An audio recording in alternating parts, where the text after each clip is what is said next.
Coucou les amis. Alors aujourd'hui, je viens juste d'aller chercher en courant mon livre là que j'ai commandé il y a un peu plus de 3 semaines et ma poste était fermée.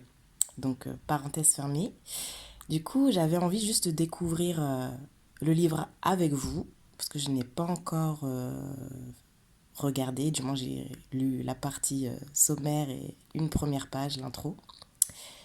Et du coup, j'ai découvert ce livre par les vidéos de Naïd Kaba où elle en a parlé brièvement. Alors Naïd Kaba, c'est une personne qui fait des vidéos sur YouTube et qui, maintenant je crois que ça s'appelle French Tailor, enfin peu importe, mais qui fait des... Je mettrai peut-être en barre de recherche les vidéos qu'elle fait. C'est autour de l'astrologie et elle a une vision particulière puisque elle a fait le combiné de plusieurs visions de l'astrologie et pour moi c'est un peu une alchimiste et elle est partie du postulat que tous les signes, qu'on avait tous les signes en nous et que chaque signe était représenté une partie du corps de l'individu. Sur ce, je reviens sur mon sujet et donc je vais commencer avec vous pour lire cette partie et découvrir cet ouvrage et quel est son contenu.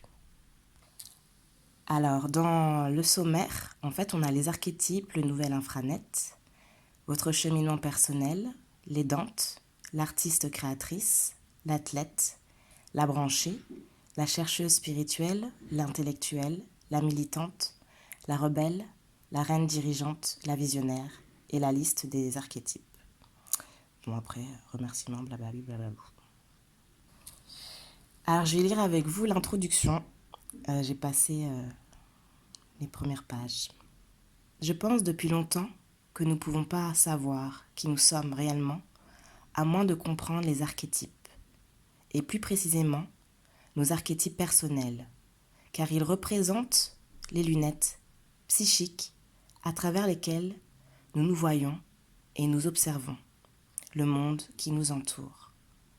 En tant que société, nous avons entrepris une quête pour comprendre notre fonctionnement psychologique, pour comprendre ce qui nous fait tels que nous sommes et ce qui s'avère guérisseur pour nous. Ces questions ont éveillé en nous non seulement la nécessité d'être conscients que les archétypes ont une influence sur nous, mais aussi le désir de connaître le moyen grâce auquel ils s'expriment dans la vie de tout à chacun. Les archétypes sont le nouveau langage du pouvoir. J'ai bien avancé dans l'écriture d'un autre ouvrage quand Cristina Carlino m'a demandé de mettre de côté mon travail en cours et d'écrire ce livre, en plus de collaborer à la mise sur pied du site internet qu'elle travaillait à lancer. Christina m'a décrit sa vision d'un réseau de gens qu'elle appelait les partenaires, créant des liens interpersonnels grâce à leur schéma archétypique. Ouais. Elle voyait des possibilités illimitées quant à la manière dont les membres pourraient améliorer leur santé, leurs relations, leur bien-être global, voire leur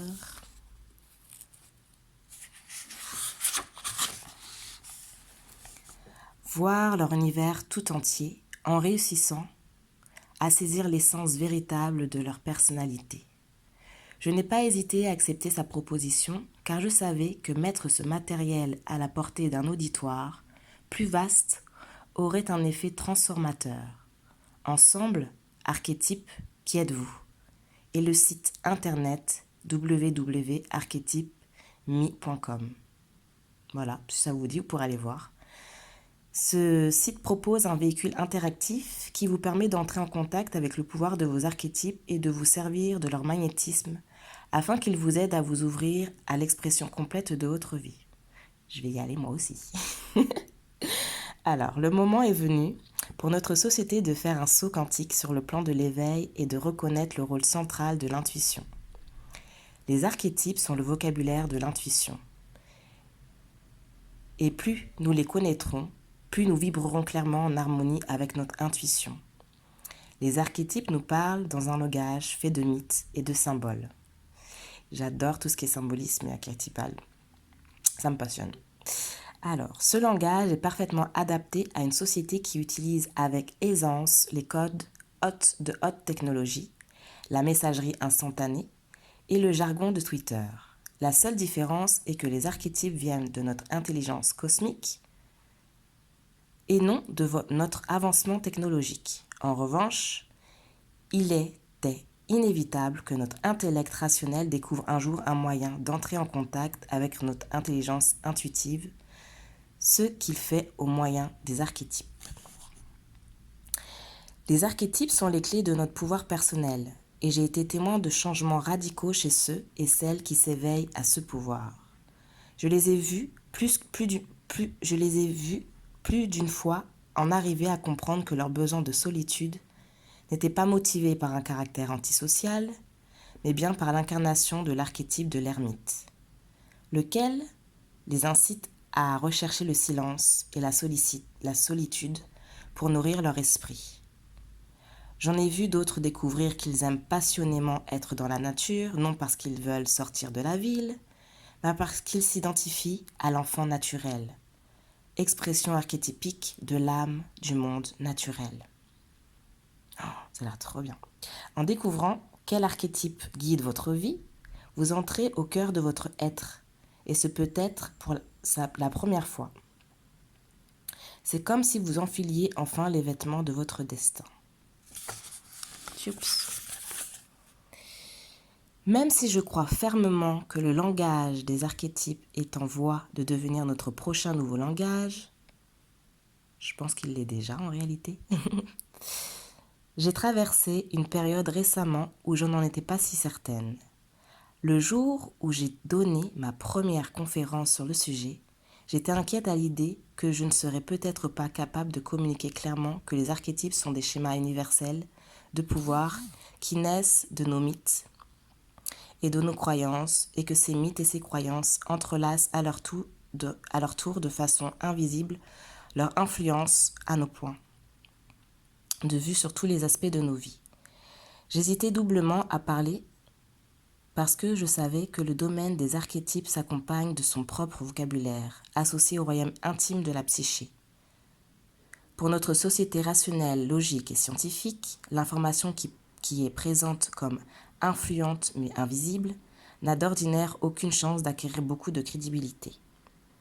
Toutefois, à mon grand étonnement, j'ai découvert que quelques exemples élémentaires d'archétypes faciles à reconnaître créaient immédiatement le pont dont j'avais besoin entre le monde concret dans lequel nous vivons et le monde mythique, ou symbolique, qui constitue la zone de pouvoir des archétypes.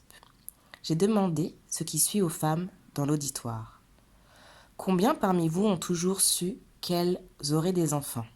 La majorité d'entre elles ont levé la main, et je leur ai ensuite demandé « Comment le saviez-vous » La plupart ont simplement haussé les épaules, comme pour me dire « Je le savais parce que c'est ce qui je suis et que j'étais censée faire, être une mère. »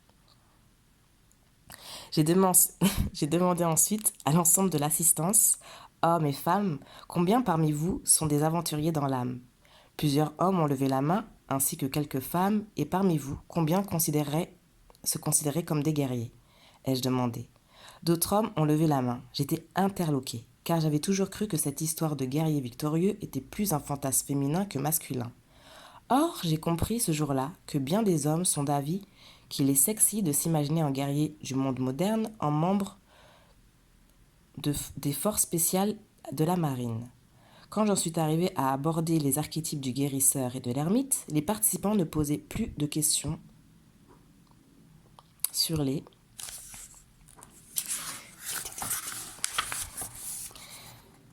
archétypes en général. Par contre, ils posaient les suivantes. Quels sont mes archétypes ? Comment faire pour déterminer mes schémas archétypiques ? L'atmosphère était électrique dans la salle, qui pétillait d'un degré de curiosité que je n'avais encore jamais constaté chez un auditoire. Les gens seraient restés toute la nuit dans cette salle de conférence si je les avais laissés faire. Et plus tard, en dînant avec des amis, j'étais intarissable devant l'exposition enthousiasmante de l'auditoire. Aucun autre sujet que j'avais enseigné dans ma vie n'avait suscité autant de réactions. Qu'est-ce qu'il y avait à propos des archétypes qui déclenchaient cette réaction ? Après avoir réfléchi davantage, j'ai cru que la réponse était évidente. Les schémas archétypiques contiennent la clé de notre être véritable, j'ai envie de dire profond. Ils en savent plus sur nous, sur vous, que vous, en quelque sorte. En déterminant et en étudiant vos schémas archétypiques personnels, vous finissez par comprendre si vous êtes qui vous êtes en vérité. Les archétypes, les archétypes, les archétypes ont toujours été le moteur de l'inconscient humain. Mais vous pourriez vivre toute votre vie sans le savoir, et les schémas archétypiques s'apparentent à une porte qui s'ouvre sur une dimension cachée, une réalité parallèle. Découvrir cette réalité parallèle dans laquelle vivent les archétypes et apprendre à connaître vos archétypes personnels est un moyen de vous rencontrer, et ce peut-être pour la première fois. Mon espoir est que vous trouverez ce cheminement intérieur aussi transformateur que moi. Voilà les amis, donc je vais m'arrêter là, ça fait déjà 11 minutes. Je verrai si j'ai l'envie, l'élan de vous lire peut-être demain un archétype au hasard. Et puis après, je pense pas faire plus de vidéos sur ce livre, en tout cas pas pour le moment. Et peut-être ça vous aura donné l'envie de découvrir ces aspects, ces archétypes.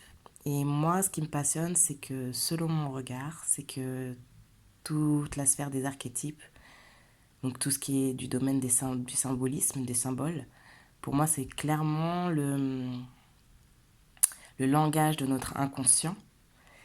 Et que du coup, en fait, comme il y a, je ne sais pas, mais apparemment un pourcentage assez important de notre vie qui est paramétré et par lequel on se laisse guider par notre inconscient.